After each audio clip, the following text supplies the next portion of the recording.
오늘은 마음이 상한 자를 고치시는 주님이라는 제목으로 함께 내 말씀을 나누고자 합니다.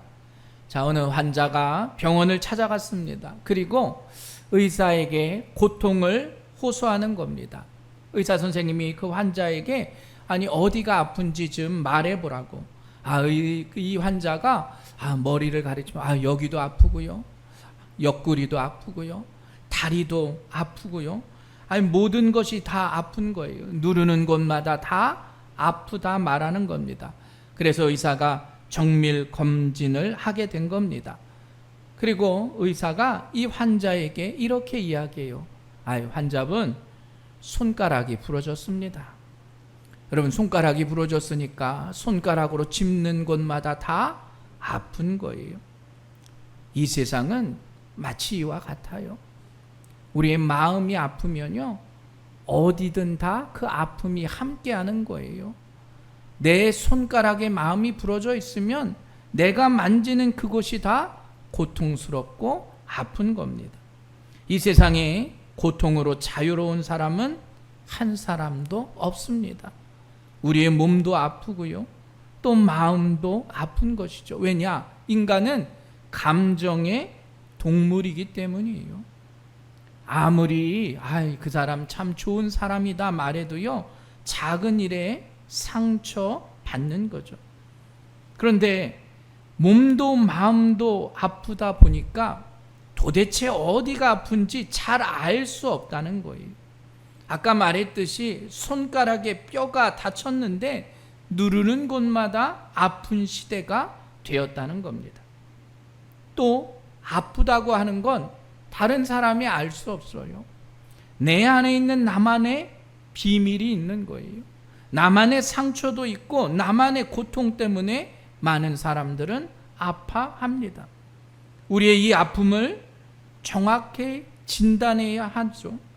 어디가 아픈 건지, 왜 아픈 건지, 어떻게 아픈 건지, 그래야 치료할 수 있는데 그 아픔의 원인을 알지 못해요. 성경은 우리에게 이 아픔에 대해서 이야기하고 있어요. 먼저는 인간은 지은 죄 때문에 아파한다는 거예요. 하나님의 형상대로 창조된 인간은 태어날 때부터 하나님을 닮아가야 합니다. 그런데 우리가 세상 가운데 죄로 나아간다면, 죄의 모습으로 살아간다면 우리의 양심의 거리낌을 받게 돼요. 죄에 중독이 되면 양심에 화인 맞은 사람이라 우리는 말합니다. 그래서 우리가 죄에 대해서 자유로운 사람은 없어요. 아무리 시대가 이렇게 흉포하게 됐다고 해도요, 죄 지은 사람은 양심에 찔리게 되어 있는 거예요. 그 죄라고 하는 건 실은 우리의 마음을 아프게 한다는 겁니다. 그 죄 때문에 슬퍼하기도 하고 괴로워하기도 한다라는 거예요. 여러분, 죄로부터 자유함을 얻을 수 있는 건 주님의 용서하심밖에 없다는 사실을 기억하시길 간절히 축원합니다. 실은 우리 모두가 죄인이지만 예수 그리스도의 십자가의 용서함을 우리는 믿는 자들이에요. 그래서 여러분, 죄에 대해서 자유함을 얻을 수 있는 여러분들 되시길 간절히 축원합니다. 또 세상에는 실패로 인해서 아픔을 겪어요. 누구는 사업에 실패하고요, 누구는 대학 진학에 실패하고요, 누구는 자녀들의 교육에, 누구는 인간관계에 실패해서 마음이 아프다는 겁니다. 그 실패 때문에 우리의 마음이 어두워지죠. 때로는 의기소침하기도 하는 거예요. 여러분, 그러한 마음을 어떻게 위로받을 수 있느냐? 주님께서 우리의 그 아픈 마음을 위로해 주시겠다라는 거예요. 이사야 43장 18절, 너희는 이전 일을 기억하지 말며 옛날 일을 생각하지 말라. 보라, 내가 새 일을 행하리니 이제 나타낼 것이라. 우리의 과거에 잘못했던 그 실패와 그 잘못에 대해서 주님이 용서하시겠다는 거예요. 주님이 새롭게 해 주시겠다라는 겁니다. 또 이러한 실패 가운데서도 관계성에 실망한다라는 거예요. 아무리 친한 사이여도요, 아무리 철떡같이 믿는 사이여도 인간관계 때문에 우리는 실망해요. 그잖아요. 누구는 남편에게 버림받기도 하고요, 아내에게 배신을 당하기도 합니다. 자식 때문에 실망하잖아요.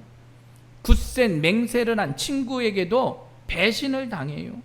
직장 상사, 또 동료, 부하들에게도. 인간관계의 삶 가운데 사람 때문에 실망하는 것 당연할 수밖에 없어요. 또 우리는 그것 때문에 슬퍼합니다. 그런데 하나님께서는 그러한 슬픔의 마음을 위로해 주시겠다는 거예요. 우리의 그 관계의 어려움을 극복할 수 있도록 우리를 이끌어 주시겠다는 겁니다. 또 우리가 할 수 없는 일 때문에 아픔을 당하기도 해요. 갑자기 옆에 있는 지인이 세상을 떠날 수도 있잖아요. 여러분, 생명이라고 하는 건 우리의 손으로 감당할 수 있는 게 아니에요. 자연재해나 또 전쟁 같은 것들을 내 힘으로 어떻게 감당하겠습니까? 인간의 능력으로 할 수 없어요. 우리들 모두는 나름대로의 아픔과 상처를 가지고 살아갑니다. 나 혼자만의 비밀을 묻어둔 채로요. 누구는 가족끼리도 모르는 비밀이 있어요. 배우자도 알 수 없는 비밀 때문에 누구는 가슴 아파한다라는 거예요. 여러분, 이러한 상처 가운데, 죄 가운데, 아픔 가운데, 고통 가운데, 관계 가운데 우리는 눌려서 살아가고 있다라는 거예요. 그럼 그 상한 마음을 여러분 누가 고쳐줄 수 있겠습니까? 오늘 본문에 그것에 대한 물음을 우리에게 전해주고 있어요.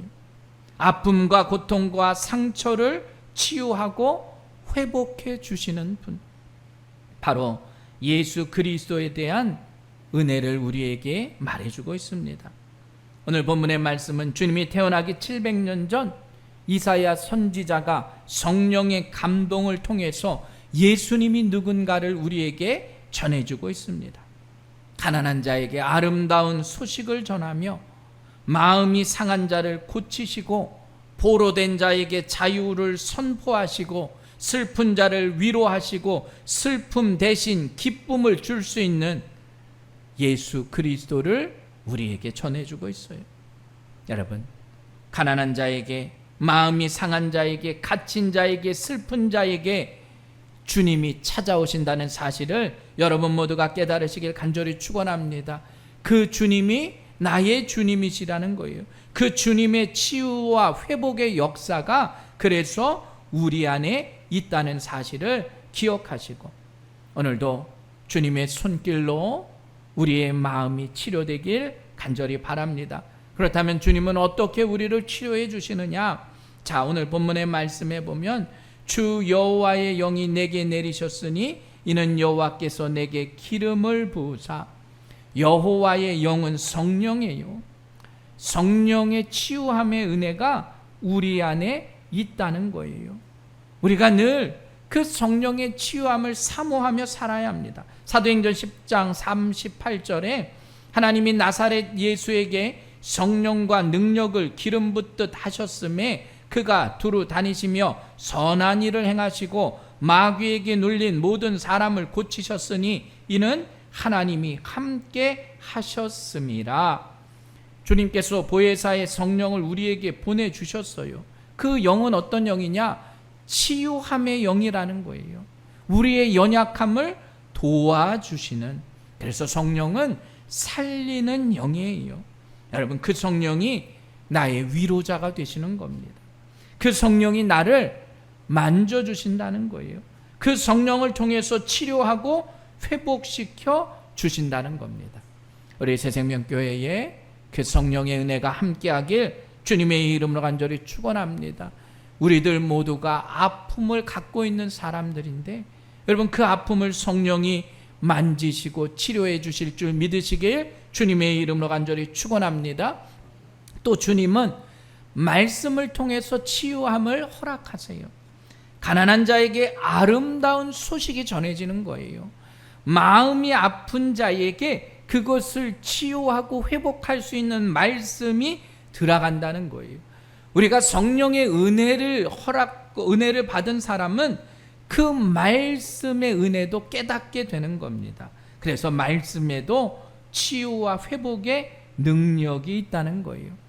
우리 안에 있는 어둠의 영은 물러가고요, 말씀을 통해서 기쁨과 행복이 넘치게 된다는 사실을 깨달으시길 간절히 바랍니다. 여러분, 성령의 능력과 함께 또 한 가지 중요한 건 제단에서 선포되는 말씀이에요.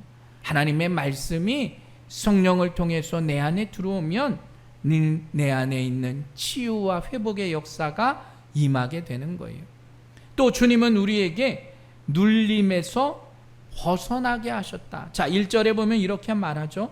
포로된 자에게 자유를, 갇힌 자에게 노임을 선포하며.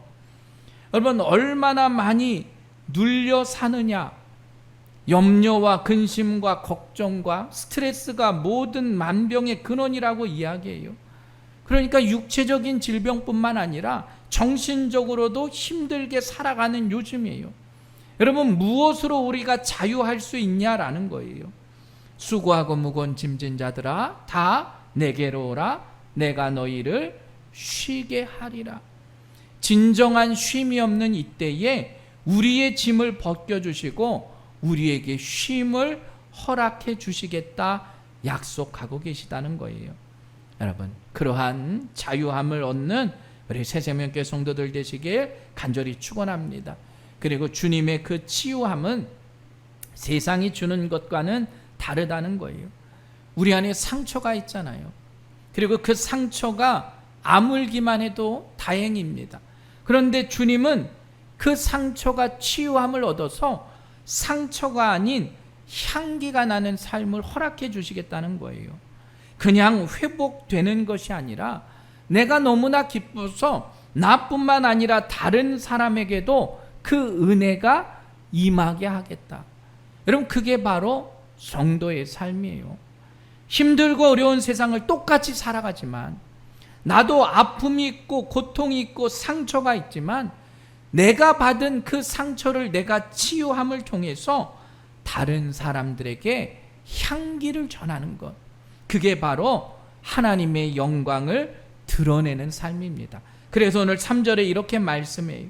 무릇 시온에서 슬퍼하는 자에게 화관을 주어 그 죄를 대신하며 기쁨의 기름으로 그 슬픔을 대신하며 찬송의 옷으로 그 근심을 대신하시고 그들이 의의 나무 곧 여호와께서 심으신 그 영광을 나타낼 자라 일컬음을 받게 하려 하심이라. 여러분, 상처에서 피가 나지 않도록, 상처에서 고름이 생기지 않도록, 상처를 어느 정도 아물고 치유하는 정도가 아니라 우리의 상처에 향기가 나서요, 다른 사람에게 그 향기를 전하는 우리 새생명교회 믿음의 성도들 되시길 주님의 이름으로 간절히 축원합니다. 예수님이 그러한 슬픈 자들을 위로케 해주시겠다라는 거예요. 상한 갈대를 꺾지 않으시고 꺼져가는 등불도 끄지 않으시는 그분이 나를 치유하시고 회복의 은혜를 더하여 주신다는 사실을 여러분 모두가 깨달으시길 주님의 이름으로 간절히 축원합니다. 여러분들, 그런데 실상은 얼마나 상처 입은 사람들이 많은 시대냐는 거예요. 사회에서도 그렇고요, 가정에서도 그렇고요, 교회에서도 그래요. 그래서 사람들은 가정을 버리고요, 때로는 자녀들도 버려요. 다 보기 싫은 거예요. 사회에도 보기 싫은 거예요. 그러니까 남자들 보면 자연인들 많잖아요. 남자들의 궁극적인 목표는 자연인이래요. 그래서 어르신들은 그 자연인을 보고 나도 저 사람처럼 자유함을 얻으며, 물론 그런 삶이 나쁜 건 아니죠.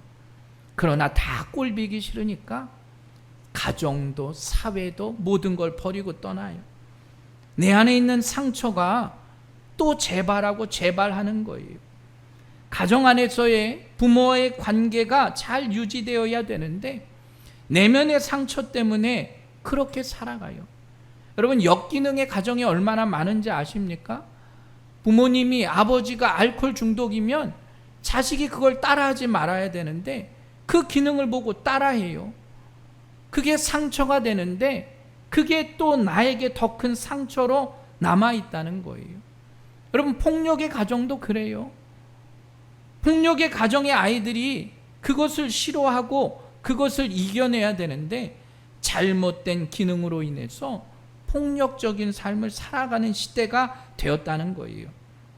여러분, 그 상처가 해결되지 않으면, 과거에 매여 있으면 소용이 없는 겁니다. 그 상처의 그 피해자로 살아남으면 결코 이겨낼 수 없다는 거예요. 왜냐? 마음이 굳어졌기 때문이에요. 감정이 죽었기 때문입니다. 우리 안에 있는 감정이 작동하지 않기 때문에 그걸 이겨낼 수 없어요. 반대로 감정이 내 안에 깊이 들어와 있으니까 분노하는 거예요. 아무 일도 아닌 것에 화를 내고요, 그것 때문에 돌발적으로 행동합니다. 여러분, 요즘에 뉴스를 통해서 전해지는 그런 일들은 다 그것 때문이에요. 내 마음에 있는 감정, 그 분노를 온전히 컨트롤하지 못하기 때문이에요. 또 내가 피해를 가졌다고 생각합니다. 그래서 상처가 그대로 남아있는 거예요. 그러면 상처가 있으니까 기쁨이 없는 것이죠. 어두운 감정이 날 지배하니까 내가 무엇인가에 늘 눌려 살아가고 있는 거예요. 그래서 상처가 있는 사람은 감정의 소모가 심합니다. 에너지가 다른 데로 다 빠져나가는 거예요. 기쁨과 즐거움과 이러한 밝은 감정이 내 안에 머무를 수 없는 겁니다. 놀랍지 않습니까? 머리로는 다 이해하고요, 머리로는 다 알고 있는데 몸이 움직이지 않는 겁니다. 여러분, 그건 영적인 것도 마찬가지임을 깨달으시길 간절히 축원합니다. 신앙생활에도 영향을 미치는 거예요. 머리로는 알고 이해하는데 하지 못하는 거예요. 은혜를 받고 싶은데 은혜가 임하지 않는 거예요. 왜냐? 마음이 굳었기 때문이에요. 우리의 마음이 이미 돌밭처럼 되었기 때문에 은혜를 받아들이지 못하는 겁니다. 여러분, 이러한 시대에 우리가 기억해야 할 것이 있어요. 우리가 늘 주님의 말씀을 따라서 우리 안에 용서와 사랑의 마음을 가지고 살아갈 수 있는 우리 믿음의 성도들 되시길 간절히 축원합니다. 여러분, 사랑이 없으면 아무것도 아님을 우리는 알잖아요. 그런데 실은 그 사랑이 우리의 마음 가운데 심어지지 못하는 거예요. 여러분, 뼈가 부러지면 깁스하면 돼요. 그죠? 시간이 지나면 붓습니다. 여러분, 우리 안에 있는 장기도요, 뭐 하나 떼어내도 괜찮아요. 그래도 시간이 지나면 회복돼요. 그런데 여러분, 마음의 상처는 눈에 보이지도 않아요. 마음의 상처는 우리의 육체적인 것보다 더 치명적이 될 수밖에 없다는 겁니다. 이 마음의 상처가 치유함을 받는 은혜를 체험하시길 간절히 축원합니다. 여러분, 지금 이 나라와 이 민족의 문제가 뭔지 아세요? 제가 보기엔 마음의 상처들이 있어서 그래요. 누구나 다 그 마음의 상처를 안고 있기 때문에 용서하지 못해요. 다른 사람의 잘못만 보는 시대가 되었다는 거예요. 여러분, 그 상처가 치유되지 않으면 행복할 수 없음을 기억하시기 바랍니다. 상처가 내 마음에 있으면 난 자유함을 얻을 수가 없다는 거예요. 지금 이스라엘 백성들이 바벨론에서 70년의 포로 생활을 했어요. 여러분, 70년 동안 포로예요. 노예처럼 산 겁니다. 어마어마한 상처가 그들의 마음속에 있는 거예요. 모든 것을 잃었습니다. 주권도 잃었어요. 다 빼앗긴 겁니다. 역사적으로 그 민족의 큰 아픔을 겪은 거예요. 우리 민족은 어떠냐? 우리도 마찬가지죠. 일제강점기와 전쟁의 경험으로 우리들 모두가 그러한 상처와 아픔을 겪고 있다는 거예요. 그 마음의 상처와 아픔이 해결되지 않으니까 아직도 미워하고 싸우는 사람들이 있는 거예요. 자, 이사야 61장 4절. 그들은 오래 황폐하던 것을 다시 쌓을 것이며 옛부터 무너진 것을 다시 일으킬 것이며 황폐한 성읍 곧 대대로 무너져 있던 것들을 중수할 것이며, 모든 것이 무너지고 모든 것을 잃어버려도요, 예수 그리스도의 은혜를 통해서 이 민족을 하나님이 위로해 주시겠다라는 거예요. 너희가 그렇게 상처받았지만 내가 완전하게 회복시키고 치유해 주겠다 약속하셨다는 거예요. 상한 마음과 슬픈 마음도 온전하게 치유될 수 있는 우리 믿음의 성도들의 삶이 되길 간절히 축원합니다. 여러분, 이 나라와 이 민족에 이 아픔이 치유되는 역사가 임해야 하는 거예요. 실은 우리가 성경에 수많은 사람들의 모습들을 보게 되잖아요. 수많은 인물들이 나옵니다. 그런데 그 많은 사람들의 모습 가운데 공통된 게 바로 상처받은 사람들이에요. 상처받지 않은 사람들은 하나도 없어요. 상처받은 사람들이기에 우리가 그들을 정죄할 수 없다는 거예요. 아, 너 죄인이구나. 아무리 간음한 여인도 여러분 돌을 들어서 그 여인을 칠 수 없다는 거예요. 주님이 말씀하신 게 바로 그거예요. 누구에게나 상처는 있다. 그리고 그 상처를 실은 드러내야 하는 겁니다. 열왕기하 5장에 보면 아람 왕의 군대장관 나아만의 이야기를 아실 거예요. 열왕기하 5장 1절, 아람 왕의 군대장관 나아만은 그의 주인 앞에서 크고 존귀한 자니 이는 여호와께서 전에 그에게 아람을 구원하게 하셨음이라. 그는 큰 용사이나 나병 환자더라. 여러분, 나아만 장군이 어떻게 해요? 나라를 구한 장군이에요. 큰 용사이고 나라의 공신이에요. 왕의 총애를 받아요. 근데 그가 어떻게 해요? 나병 환자예요. 내가 가지고 있는 그 권력, 그 권위, 여러분, 그런데 자신의 그 모습을 다른 사람에게 보여주고 싶지 않은 거예요. 자존심이 있는 거잖아요. 화려한 그 모습을 감추고 싶은 거예요. 실은 우리도 마찬가지. 우리 안에 있는 상처는 감추고 싶어요. 사회적인 지위나 스펙, 그런 걸 통해서 감추려고 해요. 내면에 숨어있는 상처와 아픔도 마찬가지입니다. 나아만이 강가에 가서 몸을 담가야 되는데요, 여러분, 몸을 담그려면 어떻게 해요? 옷을 벗어야 되는 거예요. 사람들 앞에서 내 상처를 드러내야 되는 거예요. 수치스러운 나의 모습이 발가 벗겨져야 되는 거예요. 사람들이 현실을 부정하는 이유가 바로 그겁니다. 상처를 가리려고 하는 게 바로 그거예요. 누군가 내 상처를 들치면 화를 내잖아요. 나만에게 있어서 가장 큰 상처는 나병이에요. 그런데 거기에서 고침을 받기 위해서는 어떻게 해요? 내가 그 상처를 드러내고 주님께 나아가야 한다는 겁니다. 우리의 그 약한 모습으로 주님께 나아가야 하는 거예요. 겉모습은 화려하고 겉모습은 완전한 것처럼 보이지만 내 안에 있는 상처를 다 드러내고 주님께 나아갈 때 치유의 은혜가 임했다는 사실을 여러분 모두가 깨달으시길 간절히 축원합니다. 여러분, 이 시대의 많은 사람들은 어울리지 않는 옷을 입고 있어요. 여러분, 화려한 연예인들의 모습을 보잖아요. 겉으로 보기엔 너무나 화려하고 너무나 아름다워요. 그런데 실상 그들의 삶은 그렇지 못하다는 거예요. 행복한 부부처럼 보이지만 금방 이혼했다는 소리가 들려요. 화려한 것처럼 보이지만 자신의 생을 마감하는 사람들도 보게 된다는 거예요.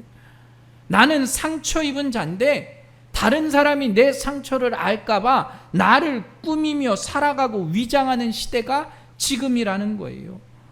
그 상처를 가리기 위해서 오버 액션을 합니다. 자신의 약점을 드러내기 싫어서 안으로 꽁꽁 숨어버린 시대가 되었다는 거예요. 마치 누구처럼요? 아담과 하와처럼요. 아담과 하와가 범죄한 이후에 죄를 감추려고 하는 것, 그게 바로 죄의 속성이에요. 아담아, 아담아, 나무 뒤에 숨는 것, 그게 바로 인간의 속성이에요. 자신의 연약함을 드러내기 싫은 삶. 그런데 내 연약함을 내어놓을 때, 주님께 내 연약함을 드러낼 때 치유가 시작된다는 사실을 여러분 모두가 깨달으시길 간절히 축원합니다. 그래서 우리가 늘 주님께 간구하고 기도하셔야 합니다. 우리의 가정에, 우리의 삶에, 우리의 자녀들에게 이 상처를 드러낼 수 있는 마음을 열어야 한다는 거예요. 그래야 그 아픔을, 그래야 그 상처가 치유함을 얻게 됩니다. 여러분, 근데 그건 우리 안에 있는 잘못된 모습을 드러내는 그러한 약한 모습이 아니에요. 실은 그걸 성경에서는 용기라 말해요. 나만이 자신의 것을 드러낼 수 있는 용기. 그 용기가 있어야 자유함을 경험하게 되는 겁니다. 그래서 여러분, 병은 알리라고 그랬잖아요. 아프면 여기저기 말해야 해요. 성도들에게도 아이고 나 어디가 아픈데 기도해 달라고, 저에게도 오셔서 말씀해 주셔야 합니다. 우리의 연약함을 알아야 주님이 치료해 주시는 거예요. 여러분, 이러한 상처는 누구에게나 있다는 사실을 기억하시길 간절히 축원합니다. 그리고 용기 내어 그 상처를 드러낼 때 여러분, 놀라운 치유함의 역사가 임하게 되는 거예요.